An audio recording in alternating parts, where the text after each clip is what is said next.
আমরা এখানে দেখতে পাচ্ছি একটা সঙ্গম, নদী এবং সাগরের সঙ্গম। এটা হচ্ছে আরব সাগর, আর এই নদীটা হচ্ছে নেয়ার নদী। এই যে নেয়ার নদী আর ওটা হচ্ছে আরব সাগর। একটা দারুণ জায়গা। এইসব জিনিস সাধারণত সঙ্গমস্থল, নদী এবং সমুদ্রের সঙ্গমস্থল।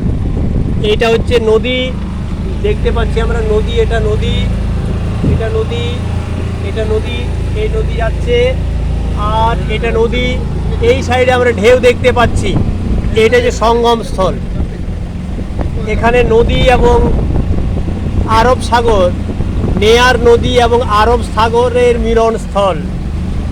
একটা দারুণ জায়গা। এই যে এখানে দেখতে পাচ্ছি আরব সাগরের ঢেউ চলে আসছে নেয়ার নদীতে। আরব সাগরের ঢেউ চলে আসছে নেয়ার নদীতে। এটা হচ্ছে সঙ্গম। আর ওই দূরে এলিফ্যান্ট রক দেখা যাচ্ছে, দূরে এলিফ্যান্ট রক। সাবধানে চালান দাদা, খুব উত্তাল। সাইডে নিয়ে চলুন। আমরা দেখতে পাচ্ছি এটা নদী আর ওটা হচ্ছে সমুদ্র। বিশাল ঢেউ নিয়ে আসছে আরব সাগর।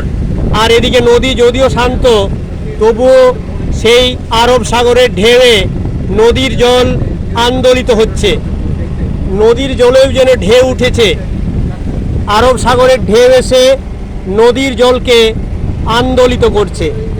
একটা দারুণ দৃশ্য, দারুণ দৃশ্য। এখান থেকে আর ওই দূরে এলিফ্যান্ট রক দেখতে পাচ্ছি। এত পুরো হাতির মতো দেখতেছে এই রকটা। এখান থেকে পুরো মনে হচ্ছে একটা হাতি। দারুণ একটা জায়গা, দেখার সুযোগ হলো জীবনে। সত্যি অপরূপ একটা দৃশ্য। ওই যে ওখানে এলিফ্যান্টের মতো দেখতে রকটা, তার নাম এলিফ্যান্ট রক।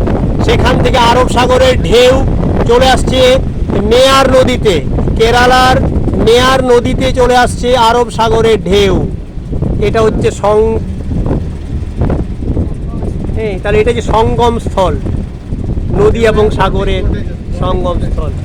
একটা দারুণ জিনিস দেখা হলো, খুব সুন্দর একটা দৃশ্য দেখলাম।